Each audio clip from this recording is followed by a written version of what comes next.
Lâmpada para os meus pés é a tua palavra e luz para o meu caminho. Salmo 119, versículo 105.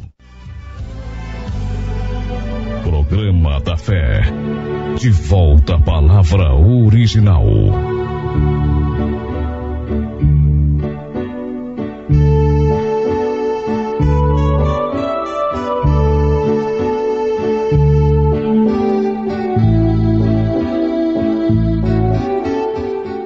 Preciosos ouvintes, graça e paz vos sejam multiplicadas em o nome do Senhor Jesus Cristo. Ouvintes, hoje encontramos uma geração que quer apenas servir-se de Deus e não servir a Deus. E justamente é porque alguns benefícios contidos na palavra não requer que sirvamos a Deus.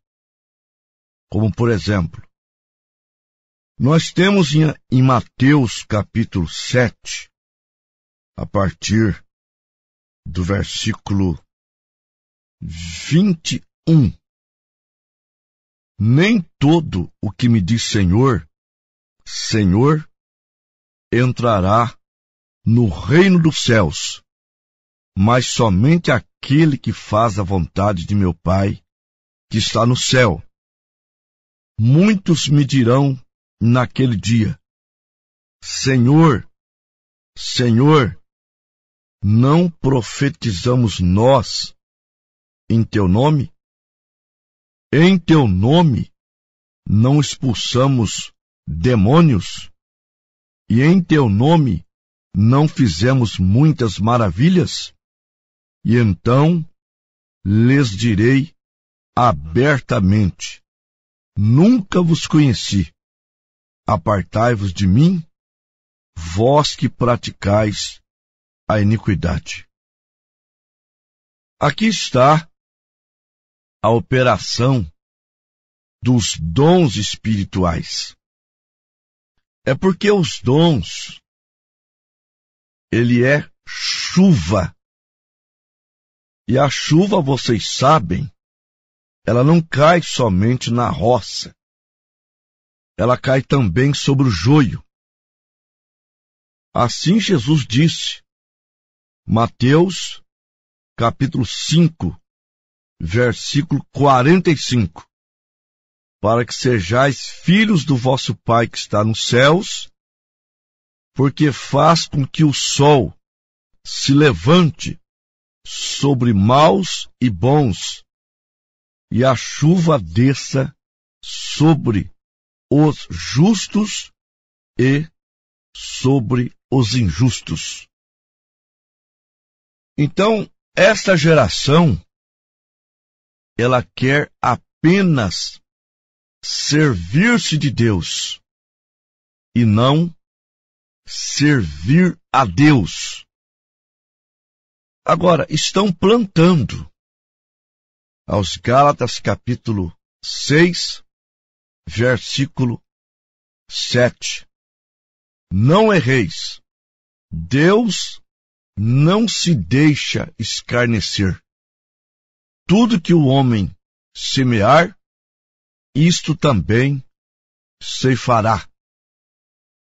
Os que semeiam na carne, da carne ceifará a corrupção. Mas os que semeiam no Espírito, ceifará a vida eterna. Portanto, os que só apenas servem-se de Deus, estão semeando na carne. Está escrito em Coríntios 15, a primeira carta, versículo 19.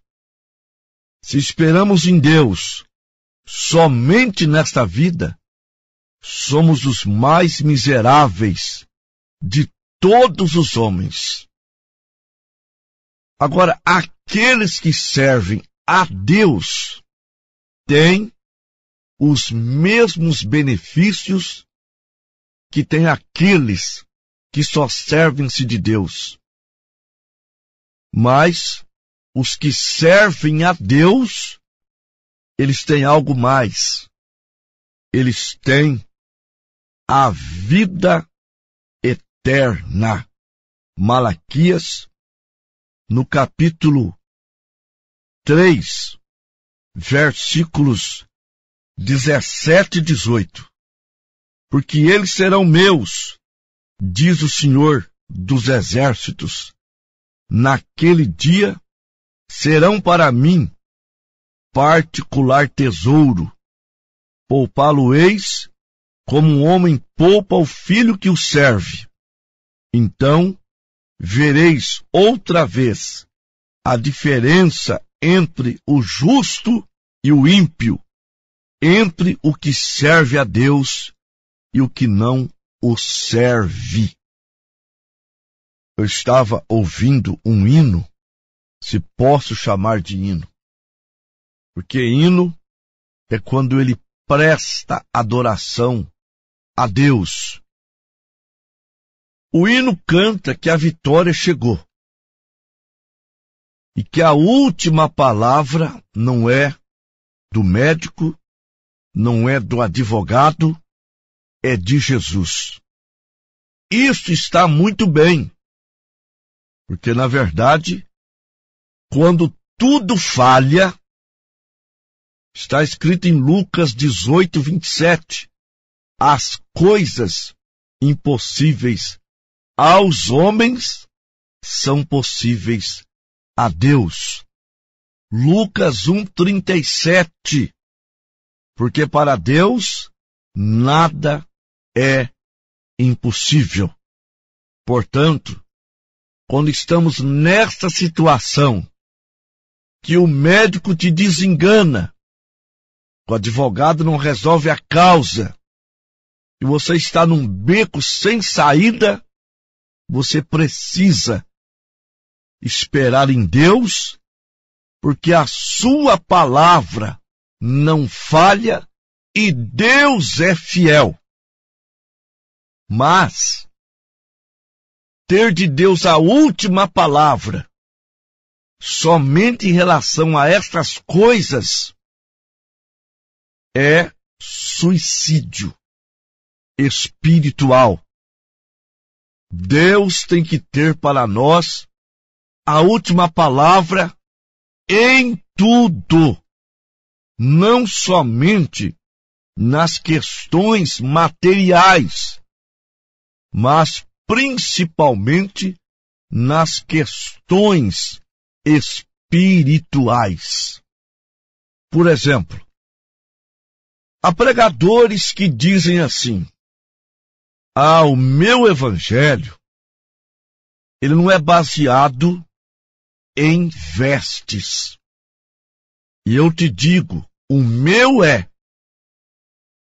O meu é porque São Paulo disse em Gálatas, capítulo 1, versículo 8, mas ainda que nós mesmos, ou um anjo do céu, anuncie outro evangelho que vá além do que eu já vos tenho anunciado, seja anátema. E ele falou em vestes. Falou. Ele disse na primeira carta a Timóteo, no capítulo 2, no versículo 9. A mulher se atavie em traje honesto, com pudor, modéstia, não com ouro, ou tranças, ou vestidos preciosos. Trança porque naquele tempo, as prostitutas, que andavam muito mais bem vestidas do que as damas de hoje, elas, para se identificarem, usavam tranças. Mas, ele diz, a mulher se atavia em traje honesto, com pudor. O que é pudor? É vergonha. Então, será que a mulher pode tomar esta palavra como a última palavra, tanto quanto estão tomando em relação à cura, à solução de problemas? Tomar esta palavra e dizer a última palavra em relação à veste é a palavra de Deus. Nós podemos ir mais longe sobre vestes. Está escrito em Gálatas capítulo 5 sobre os pecados da carne. Gálatas 5, versículo 19. Porque as obras da carne são conhecidas, as quais são adultério, prostituição, impureza e lascívia. Lascívia tem a ver com a vestes. Uma veste degotada, uma blusa degotada, uma saia apertada, marcando a forma do corpo, ou uma mini saia, ou simplesmente uma calça comprida que mostra a forma do corpo da mulher, é uma roupa lascívia, é uma roupa sensual. Todo homem que cobiça tais mulheres, ele comete adultério com ela. Mateus capítulo 5, versículo 27 e 28. Ouviste que foi dito, não adulterarás. Eu, porém, vos digo, qualquer que atentar numa mulher e a cobiçar, já em seu coração adulterou com ela. Então aquela mulher não estava sendo um instrumento de Deus. Ela estava sendo um instrumento do inimigo, um instrumento de Satanás. Está escrito em Romanos, no capítulo 6, no versículo 12 e 13.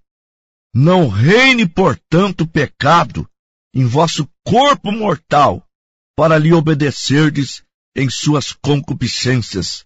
Nem tampouco apresenteis os vossos membros ao pecado, por instrumentos de iniquidade, mas apresentar-vos a Deus como vivos dentre os mortos, e o vosso membro a Deus como instrumento de justiça. Portanto, uma mulher verdadeiramente cristã, ela não expõe o seu corpo. Ela pode até ser cobiçada, mas não provocando a cobiça. Aquelas que provocam terão que responder diante de Deus por adultério no dia do juízo, muito embora elas alegarão: eu nunca traí o meu esposo, eu nunca fui para a cama com outro homem, eu me mantive fiel. Mas mesmo assim, ela será julgada por adultério, porque expôs o seu corpo. Então, meu irmão ou minha irmã, tome também como a última palavra Timóteo 2, 9. A mulher se atavie em traje honesto, com pudor, vergonha. Nós pregamos sobre cabelo. Embora, como eu disse, há pregadores que dizem: nosso evangelho não é baseado em cabelo. O nosso é, porque é o mesmo evangelho que São Paulo pregou. Primeira carta aos Coríntios, capítulo 11, versículo 14 ao 16. Ou não vos ensina a mesma natureza, que é desonra para o homem ter cabelo crescido, mas ter a mulher cabelo crescido lhe é honroso, porque o cabelo lhe foi dado em lugar de véu.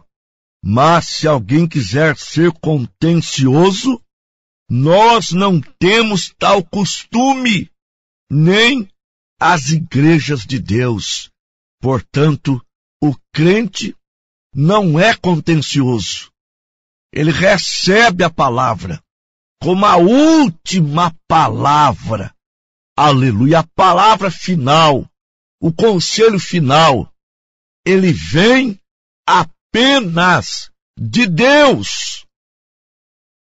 Sim, a última palavra em relação ao seu batismo deve ser a palavra que os apóstolos pregaram. Está escrito em Efésios capítulo 2, versículos 19 e 20. Assim que já não sois estrangeiro, nem forasteiro, mas concidadão dos santos e da família de Deus, edificados sobre o fundamento dos apóstolos e dos profetas, de que Jesus Cristo é a principal pedra da esquina. Ora, se nós estamos edificados no fundamento dos apóstolos e dos profetas, a nossa doutrina, o nosso evangelho, não deveria ser o mesmo evangelho, a mesma doutrina que eles pregaram? O nosso batismo não deveria ser o mesmo batismo que eles batizaram, já que São Paulo disse em Efésios capítulo 4, versículo 5, há um só Senhor, uma só fé e um só batismo.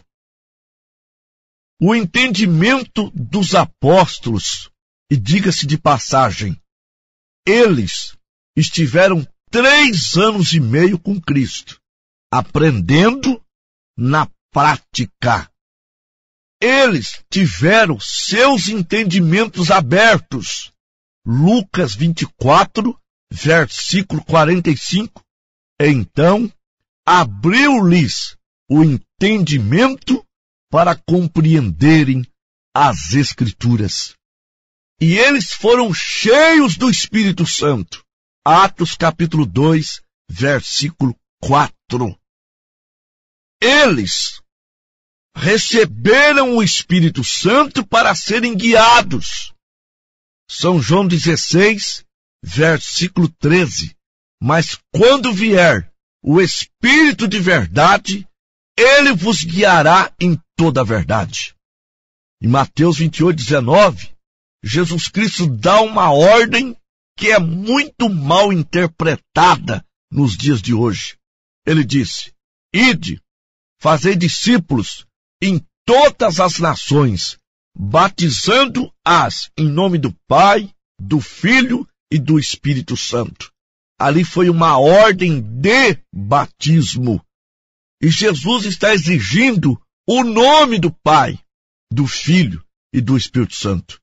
Nós sabemos que Pai não é nome, Filho não é nome, Espírito Santo não é nome.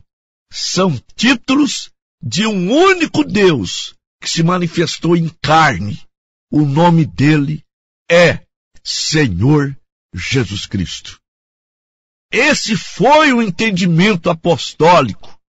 Em Atos 2:38, quando quase 3.000 almas se aproximaram de Pedro e dos demais apóstolos e disseram: que faremos, varões irmãos? E disse-lhes Pedro: arrependei-vos e cada um de vós seja batizado em nome de Jesus Cristo para perdão dos pecados e recebereis o dom do Espírito Santo. Ora, se nós fomos edificados no mesmo fundamento dos apóstolos e dos profetas, a nossa doutrina, o nosso entendimento, o nosso ensinamento tem que ser igual ao deles. Repito, Gálatas 1:8.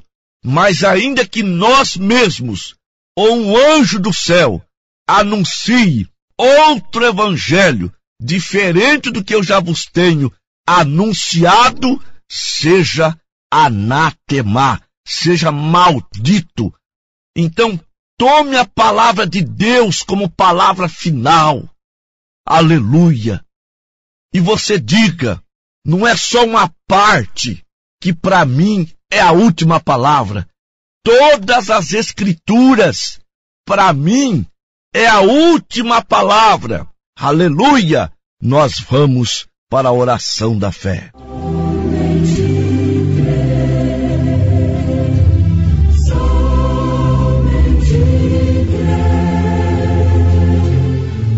Maravilhoso Deus e Pai Todo-Poderoso, a palavra tem sido anunciada. Senhor, dá entendimento e cura os enfermos também, libertando os oprimidos através da palavra que foi pregada. A verdade liberta, não só do cigarro, não só da bebida, não só das drogas. A verdade liberta da maior gaiola que existe, a prisão espiritual do mau ensinamento, da falta da sã doutrina, em nome de Jesus Cristo. Amém.